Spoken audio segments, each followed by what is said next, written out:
Latest updates के लिए दबाना न भूलें बेल आइकन और सब्सक्राइब करें हमारा YouTube channel.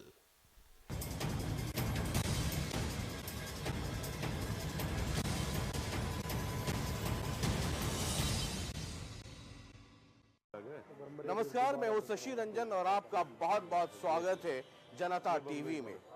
Jind by election में गर्मी बहुत ज़्यादा है। हालांकि रात में बारिश हुई है, मौसम का तापमान नीचे है, लेकिन राजनीतिक गर्मी इतनी ज़्यादा कि वो ठंड भी जो है ज़्यादा लग नहीं रही है। ये कृष्ण मिड्ढा साहब है, बहुत बहुत स्वागत है सर। चुनाव का वक्त है और मिड्ढा साहब सुबह 5 साढ़े 5 बजे ही, अब ये देखिए चुनाव का ऐसा माहौल होता है कि पानी बरसे या ओला, वोट का ओला बरसना चाहिए, इसलिए मिड्ढा साहब 5 साढ़े 5 बजे घर से निकल जाते हैं और चुनाव प्रचार में। मिड्ढा साहब, तो क्या कार्यक्रम क्या रहता है आपका? बस शेड्यूल अपना सुबह कुछ पूजा पाठ सुबह कर कर हाँ। और बाकी अब सूर्यदेव निकले, अब सूर्यदेव को जल देंगे, उसके बाद में फिर अपना माँ का आशीर्वाद लेके अच्छा, फिर दोबारा प्रचार पे निकल जाएंगे। तो ये नाश्ता वास्ता कब हो पाता है? नाश्ता तो अब हमारे सब साथियों के घर ही होगा जी। अब तो अच्छा। 5-7 लोगों के यहाँ चाय वाय नाश्ता है जी। अच्छा, ये जींद में क्या माहौल देख रहे हैं? लोग कह रहे हैं कि फाइट बहुत टफ है। देखिए युद्ध है तो युद्ध में देखिए फाइट तो एक संभव ही है। हाँ। और ये तो महाभारत का युद्ध है जींद में, हाँ। क्योंकि कुरुक्षेत्र में कभी युद्ध हुआ भाई था, साहब, जो आप मेरे गोद में तो नहीं आ जाए, थोड़ा सा साइड दीजिए, गोद में मिड्ढा साहब को रखिए। हम लोग धर्मशास्त्रों में पढ़ते हैं कि कुरुक्षेत्र में कभी महाभारत का युद्ध हुआ हाँ। और जींद में युद्ध समापन हुआ। हाँ। लेकिन अब वो कहते हैं ना इतिहास दोहराता है, लेकिन अब युद्ध जींद से प्रारंभ हुआ। अच्छा, आज का युद्ध जो आईएनएलडी के लोग हैं या जेजेपी के लोग हैं, अब भाई मोहब्बत है तो मोहब्बत तो घर में नहीं बाहर भी होती है ना, जबरदस्त। वो कहते हैं कि हरिचंद मिड्ढा जी को, कल मैं गांव में घूम रहा था तो आईएनएलडी के लोग कह रहे थे कि हरिचंद मिड्ढा जी शहर से हारते थे और हम गांव से जी जान लगाकर उनको जितवाते थे, और उनके बेटे ने ये क्या किया, पाला बदल लिया और बीजेपी में चले गए। ये तो मतलब देखिए बहुत गड़बड़ काम हो गया। देखिए जो पहली बार जो पहला इलेक्शन था 2009 का जी। उसमें गांव से भी जीते और शहर से भी जीते। हाँ। दूसरे इलेक्शन में 2014 के इलेक्शन में शहर में हारे हम लोग लगभग 7-8 हजार वोटों, 6,000 के आसपास जी। लेकिन अच्छा, जो उसका हो रहा तो ठीक ही था, रिजल्ट तो ठीक ही आया। रिजल्ट ठीक है। तो ये आईएनएलडी के लोगों को या उनको ज्यादा बेचैनी है कि आपने पाला बदल लिया ऐन वक्त पर? नहीं, पाला ऐन वक्त पे नहीं बदला, लेकिन ये मान लीजिए कि डॉक्टर साहब जो थे उन्होंने जो अपना समय दिया बिल्कुल ईमानदारी से काम किया जी इनेलो के प्रति। अब मुझे अपना रास्ता चुनना था, अपनी लाइफ स्टार्ट करनी थी, तो मैंने भारतीय जनता पार्टी से अपने जीवन की शुरुआत की। ये आजकल बहुत सारे, आजकल देखे होंगे सोशल मीडिया पे बहुत सारा मटेरियल आ रहा है। फेरोल पे आने वाले थे चौटाला साहब, तो चौटाला साहब तो नहीं आए, एक वीडियो आ गया, उनकी पत्नी का एक वीडियो आ गया। जी जी जी। कैसा लगता है वो सब वीडियो देख करके, जब आप इस तरफ हैं तब, तो उस तरफ का वीडियो देख करके? देखिए इस चीज़ को जब हम साथ रहते हैं तो कहीं ना कहीं लगता तो है ही, और आपको सब मालूम है कि क्यों हो रहा है, कैसे हो रहा है, ये तो मुझे बताने की आवश्यकता तो नहीं। ये मतलब मैं समझता हूँ, पब्लिक भी समझती है, लेकिन आप क्या समझते हैं? मैं तो ये समझना चाहता हूँ। उनका पारिवारिक मामला है, उसमें ज्यादा मैं ना ही बोलूँ तो ज्यादा बेहतर है। लेकिन आपको भी जो तो दर्द है वो दर्द तो देखिए निकल के आ ही रहा है। हाँ, और वो दर्द निकलता रहे, ये आपके लिए तो ठीक है ना, आपका दर्द कम होगा। उनका दर्द जितना बढ़ेगा आपका दर्द, वैसे ही आप डॉक्टर है ना, मतलब उनका दर्द जितना बढ़ेगा आपका दर्द उतना कम होगा। जी जी जी, है ना? ये बात मानते नहीं मानते? देखिए मैं तो इतना ही कह रहा हूँ कि जो दर्द है, देखिए एक दादा दादी का जो दर्द है वो सामने आ ही रहा है जो उनको होना चाहिए। तो गलत कौन है, दादा दादी या पोता? इस बारे में मैं कुछ नहीं कह सकता जी, क्योंकि क्या है क्या नहीं है, आदि परिवार के अंदर क्या चल रहा है उसमें जब हम है ही नहीं, सुनी सुनाई बात पे परिवार के बारे में नहीं बोलना चाहिए। ये बारे में क्या, कांग्रेस ने भी बहुत ही स्ट्रांग कैंडिडेट उतार दिया है। जी जी। मुझे कोई कह रहा था कि पहले बीजेपी कांग्रेस का चुनाव उठा रही थी, और ये था कि जैसे रणदीप का चुनाव उठेगा, यानी कांग्रेस का चुनाव उठेगा, तो बीजेपी को ये फायदा होगा कि गांव में वोट ऑफ डिवीजन होगा, लेकिन बीजेपी को सुना भारी पड़ रहा है। हवा तो सिर्फ एक घर में चलेगी नहीं, वो तो मोहल्ले में गुजरती है, वो हवा शहर में भी आ गई। अब शहर में रणदीप जितना उठेंगे मिर्डा साहब को उतनी परेशानी होगी। नहीं, मेरे को लगता है ऐसी कोई बात है नहीं। अच्छा, शहर में भी और गांव में भी दोनों जगह से अच्छे वोटों को लेके इस सीट को निकाल के माननीय मुख्यमंत्री जी की झोली में डालने का काम करूंगा। रणदीप जब कांग्रेस से आ गए कैंडिडेट, तो उनको आप किस रूप में देखते हैं? कैसे आपकी फाइट चली? आपकी फाइट किससे है? देखिए, मैं आपको बात बहुत सारे कैंडिडेट हैं यहाँ ये पर। युद्ध है। युद्ध में तो योद्धा आएगा ही आएगा, योद्धा बड़ा हो या छोटा, इससे कोई फर्क अरे नहीं भाई, पड़ता। मैं ये पूछ रहा हूँ, अब तो मतदान में बहुत कम समय रह गया। जी। रिंग में देखते हैं ना, क्वार्टर फाइनल, सेमीफाइनल, पहले नॉकआउट राउंड, ये सब चलता रहता है। तो रिंग में अभी कौन कौन लोग हैं? अब रिंग में तो 4 ही कैंडिडेट चल रहे हैं जी। कौन कौन? आपका कांग्रेस और जेजेपी, भारतीय जनता पार्टी, अच्छा, और या INLD भी, बस 4 ही हैं कैंडिडेट। राजकुमार सैनी को भूल जाते हैं क्या? नहीं, राजकुमार सैनी जी का चल रहा है, लेकिन वो आप समझ रहे हैं कि कितने उस तक रहेंगे। हाँ, नहीं, वो समझना तो बीजेपी वालों को जरूरी है ना, उससे INLD को, जेजेपी को फर्क नहीं पड़ेगा।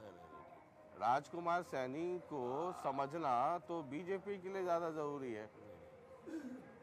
तो ये 4 कैंडिडेट में सबसे ज्यादा लड़ाई किससे देख रहे हैं आप?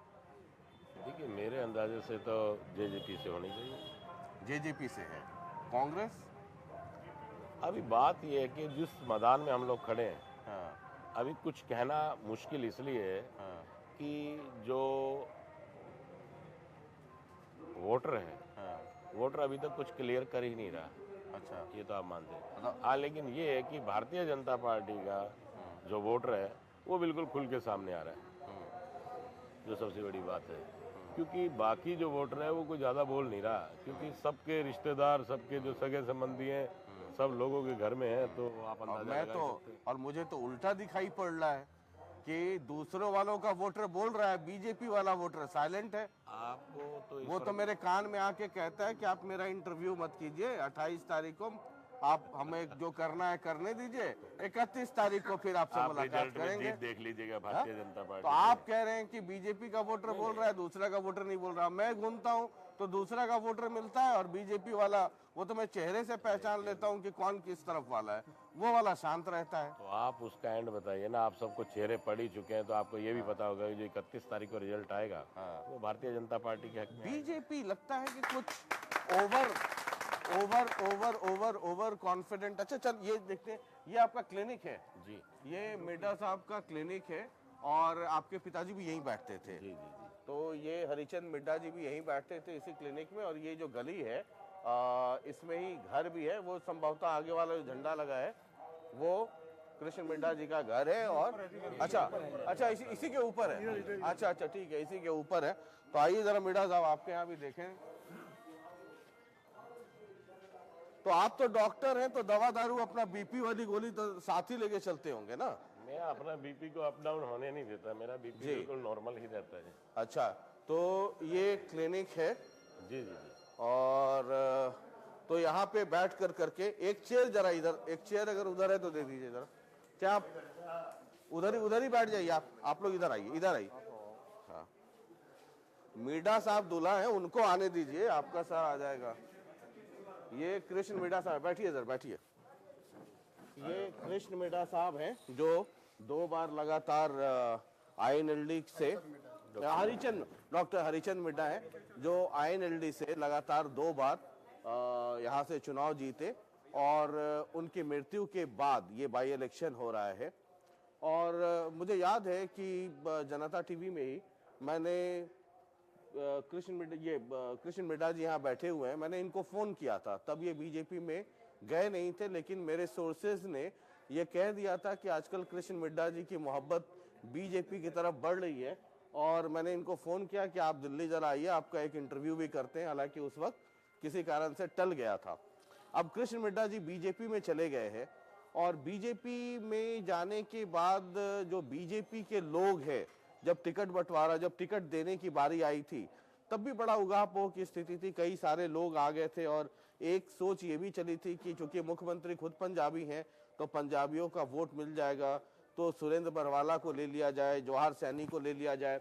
एक सोच बीजेपी में ये भी चली थी कि अगर दिग्विजय चौटाला जेजेपी से होंगे तो जो सोनीपत के एमपी हैं रमेश कौशिक साहब, उनको मैदान में उतारा जाएगा। लेकिन बाद में सारा गुना गणित भाग करने के बाद कृष्ण मिड्ढा जी के नाम को ही फाइनल किया गया था और उसके बाद इनको टिकट दिया गया।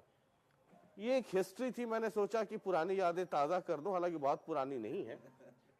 और बीजेपी वाले लोग ये भी डरे हुए थे कि अगर कृष्ण मिड्ढा जी को टिकट नहीं दिया और ये पंछी कहीं उड़ करके दूसरे डाल या पेड़ पे बैठ गए तो और मुश्किल हो जाएगी। बहरहाल पॉलिटिक्स में ये सब चलता रहता है। ये बीजेपी कुछ ओवर कॉन्फिडेंट नहीं है क्या? नहीं, ऐसी बात नहीं है। लोगों को जो प्यार मिल रहा है और जो विकास के कार्य हुए इन 4 सालों में जो जींद को लेकर, तो उससे जो जींद की पब्लिक है वो नेचुरल है कि भारतीय जनता पार्टी का साथ देगी। और साथ ही कल जो डी ग्रुप का रिजल्ट आया है वो भी आपके सामने ही है। लगभग 1700 बच्चों की नौकरी लगी। मतलब बिना पैरवी, बिना पैसे की। जी जी जी। लेकिन जो बीजेपी ओवर कॉन्फिडेंस, जब मैं, हालांकि पिछले 2 दिनों से लोगों ने इस चुनाव को बड़ा सीरियसली लेना शुरू कर दिया। सर ये सब ज्यादा बाजा बजाइएगा तो इस बाजे के नीचे मिड्ढा साहब की आवाज दब जाएगी, उसको या तो वो कर लीजिए, साइलेंट कर लीजिए। बीजेपी के लोग कॉन्फिडेंट हैं कि अगर अब जैसे इस जींद कंस्टिट्यूएंसी की हल्के की अगर बात करें तो 35 गांव हैं और 31 वार्ड हैं। 35 गांव हैं, तकरीबन 65-67 हजार उधर वोट है और उसमें बाकी जो 1,05,000 3,000 इन 31 वार्ड में वोट है। और जातीय समीकरण पे देख लें अगर तो 45, 47, 48 हजार जाटों का वोट है, बाकी सब नॉन जाट है। अब बीजेपी को जो ये नगर निगम के चुनाव हुए उसके तुरंत बाद जींद का होल्ड करके रखा हुआ था, डिक्लेयर कर दिया। सब ये थॉट में थे कि ये जो नॉन जाट है ये गोलबंद हो रहे हैं और गोलबंद होकर के बीजेपी के लिए जीत का कारण ये बनेंगे। ये यही कारण है कि आप ओवर कॉन्फिडेंस में हैं? नहीं, युद्ध के अंदर ओवर कॉन्फिडेंस का तो अर्थ है ही नहीं। हर व्यक्ति अपने अच्छे ढंग से अपनी लड़ाई को लड़ने का काम कर रहा है और क्योंकि ओवर कॉन्फिडेंस में तो आदमी जीत ही नहीं सकता, कहीं ना कहीं चूक हो जाती है। तो मेरा मानना है कि पार्टी के जितने भी साथी हैं सब लोग बड़े अच्छे ढंग से इस लड़ाई को लड़ने का काम कर रहे हैं और जीत मालिक की कृपा से जीत भारतीय जनता पार्टी की ही होगी।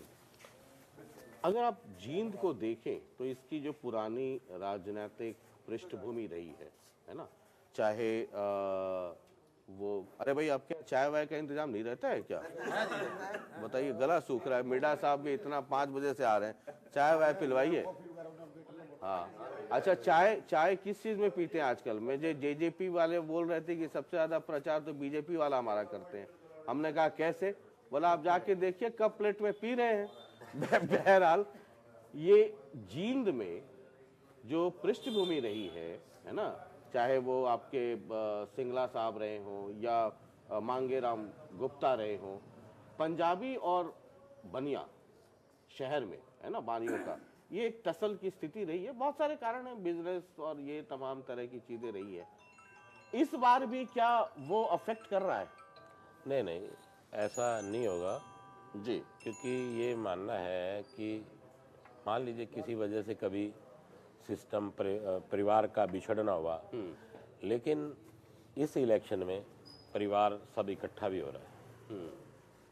कभी कभी नीति अपना फर्क दिखाते, किसी वजह से बिछड़ते हैं तो किसी वजह से आदमी मिलने का भी काम करता है और परमात्मा की कृपा से हो सकता है कि ये इलेक्शन में मिलना इसी नीति का एक कारण हो। अच्छा, तो चूंकि बीजेपी के जितने लोगों से जब मेरी बातचीत होती है तो जो वैश्य से वोट है या बनिया वोट है, हालांकि ये भी एक कड़वी सच्चाई है कि वैश्य से हो या ये जो बिजनेस कम्युनिटी है, मूलतः मतलब सब तो नहीं, लेकिन इनका बीजेपी की तरफ झुकाव रहा है। लेकिन जींद में आकर के वो लड़ाई पंजाबी वर्सेस, वो तो जहां भी जिसका रहेगा 19-20 का पॉपुलेशन वो हो जाता है, ये कुदरत का नियम है। ये मैं ये समझना चाहता हूं कि ये इस बार चुनाव में ये कितना अफेक्ट कर रहा है आपको? नहीं, इस बार तो आप ये मान के चलिए कि जाति पाति के आधार पर कोई इलेक्शन होगा नहीं जींद का। जींद का इलेक्शन जो होगा बिल्कुल साधारण तय होगा, क्योंकि इस बार जींद का जो इलेक्शन है विकास के नाम पर और पारदर्शिता के नाम पर ही वोट मिलेंगे। क्योंकि विकास की दृष्टि से अगर हम देखें, पीछे चले जाएं, आज से 10 साल पीछे चले जाएं हम लोग, अगर 2009 में चले जाएं, तो आप देखिए कि कितने काम हुए। जींद में कोई ऐसा विशेष काम नहीं हुआ जिससे ये पता लगे कि माननीय हुड्डा साहब की सरकार के अंदर कोई विशेष कार्य हुए।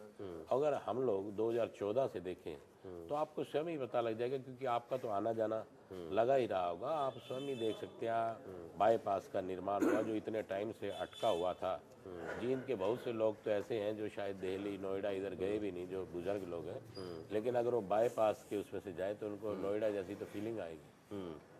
और 200 बेड का जो हॉस्पिटल के अंदर ये बना है, मेडिकल जो विधायक जी ने मेडिकल उसके लिए किया, ये भी आपके सामने उसकी भी नींव रखी जा चुकी है मेडिकल कॉलेज की।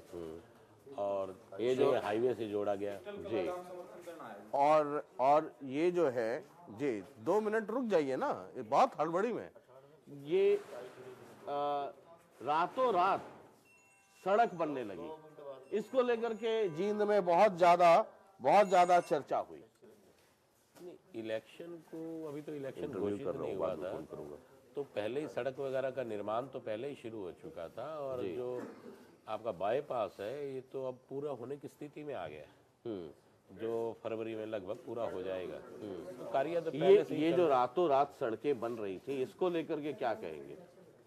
ऐसा कुछ नहीं है, क्योंकि दिन में तो आप समझ सकते हैं कि जाम की स्थिति पहले बनी हुई है, तो जाम की स्थिति बनने की वजह से रात में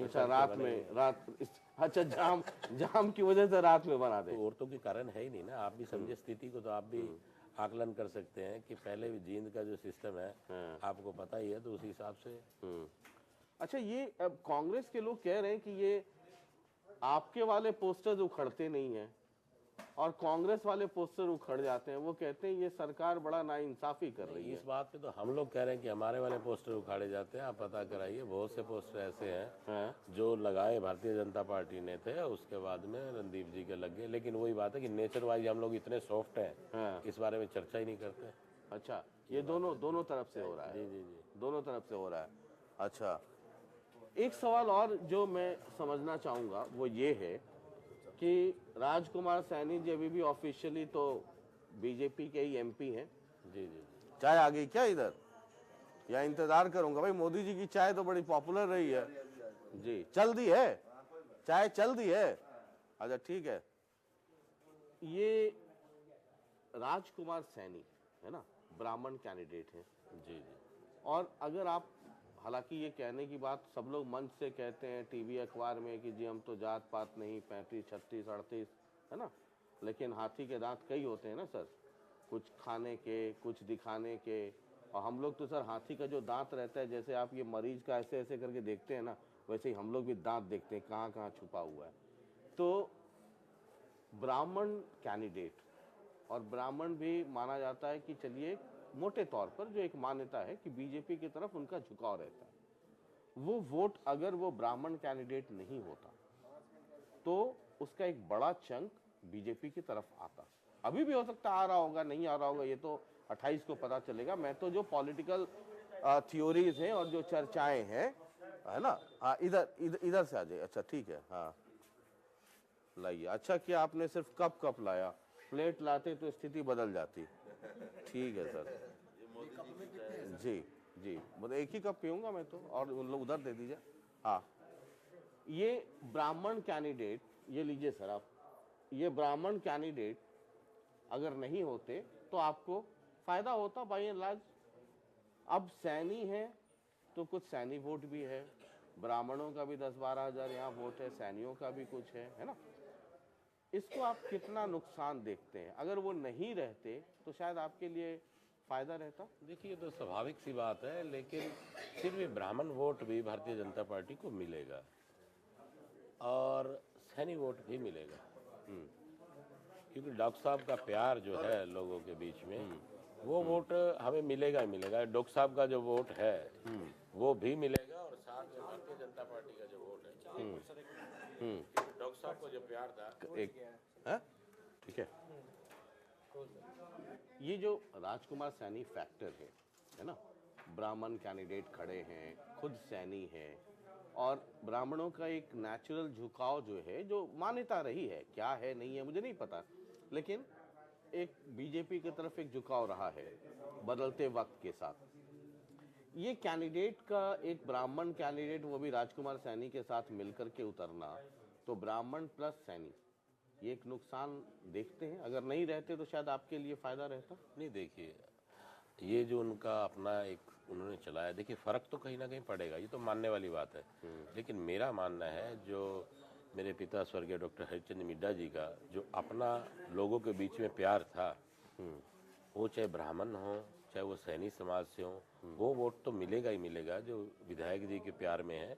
और साथ में जो भारतीय जनता पार्टी का वोट है, ब्राह्मण हो चाहे वो सैनी कम्युनिटी से वोट हो, वो भी मिलेगा।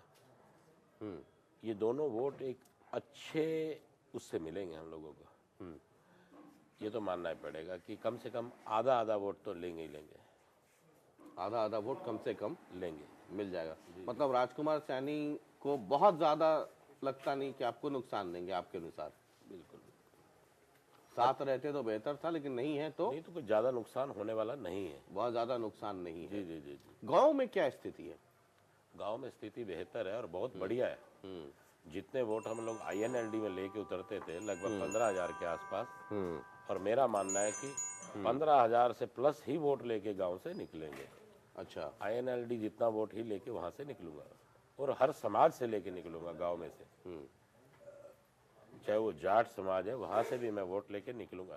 तो मेरा मानना है, जो मैंने इतना समय, डॉक्टर साहब ने जो इतना समय गांव में दिया है सबके, और हम लोगों ने जो समय दिया वो तो लोगों के प्यार में दिया है। राजनीतिक तो आप जानते हैं कि राजनीति के आधार पे तो हम लोग इतने थे नहीं, सामाजिक होने की वजह से हम लोगों ने प्यार बांटा है। विधायक जी के साथ मैं रहा हूँ, तो इस चीज़ का वो तो मिलेगा ही। तो मतलब 28 तारीख के पहले ये सब लड्डू वड्डू की तैयारी है, मतलब देखिए, यहाँ तक की बात है, ये तो माँ भगवती का प्रसाद है, ये तो सदा चलता ही आता है। इस क्लिनिक में ये प्रसाद, चाय का प्रसाद, और ये तो सदैव चलता आ रहा है। क्योंकि हमारे विधायक जी जो पिताजी हैं, इन्होंने आज से लगभग 30-35 साल से ये प्रारंभ कर रखा है। ये तो प्रसाद है, ये तो चलता है, चलता रहेगा, ये नहीं रुकने वाला जी। तो ये मतलब लड्डू नहीं हो तो आप अपने से ही बांट दीजिए उधर। 31 तारीख को देखते हैं कि कटोरी में जाते हैं या कटोरे में या फिर बड़े में, बाद साल में। शाम में कब तक लौटते हैं आप? रात में क्या आपका दिनचर्या रहता है?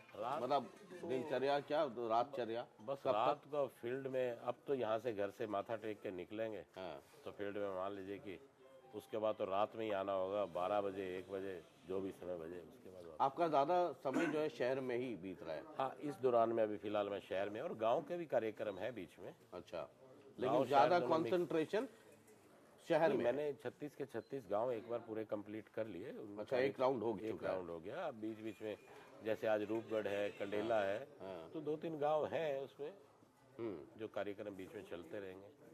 चलिए, बहुत बहुत शुक्रिया मिड्डा साहब बातचीत करने के लिए। जी जी जी, अभी कर लेंगे, ठीक, बहुत बहुत शुक्रिया। तो ये मिड्डा साहब हैं, और बीच में ही रोक करके ये भी आए, फिर निकलेंगे, फिर रात 11-12 बजे पता नहीं कब फिर वापस लौटते हैं।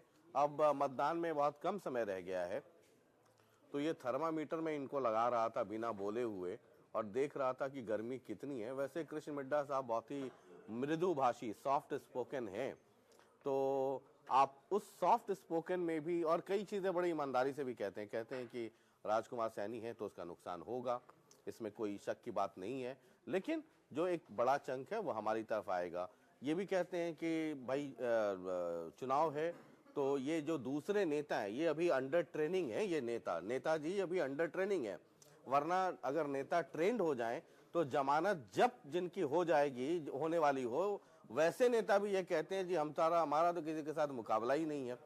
तो कई मामलों में ये बड़े स्पष्टवादी हैं, और या तो ये स्पष्टवादी हैं या अभी पूरे पक्के वाले नेता अभी इनको बनना है। बहुत बहुत शुक्रिया। फिर थर्मामीटर लगाते हैं कहीं और गर्मी, मैं थर्मामीटर लगाऊं पारा आप चेक कीजिए कि गर्मी कितनी है, ऊपर या नीचे। बहुत बहुत शुक्रिया, नमस्कार।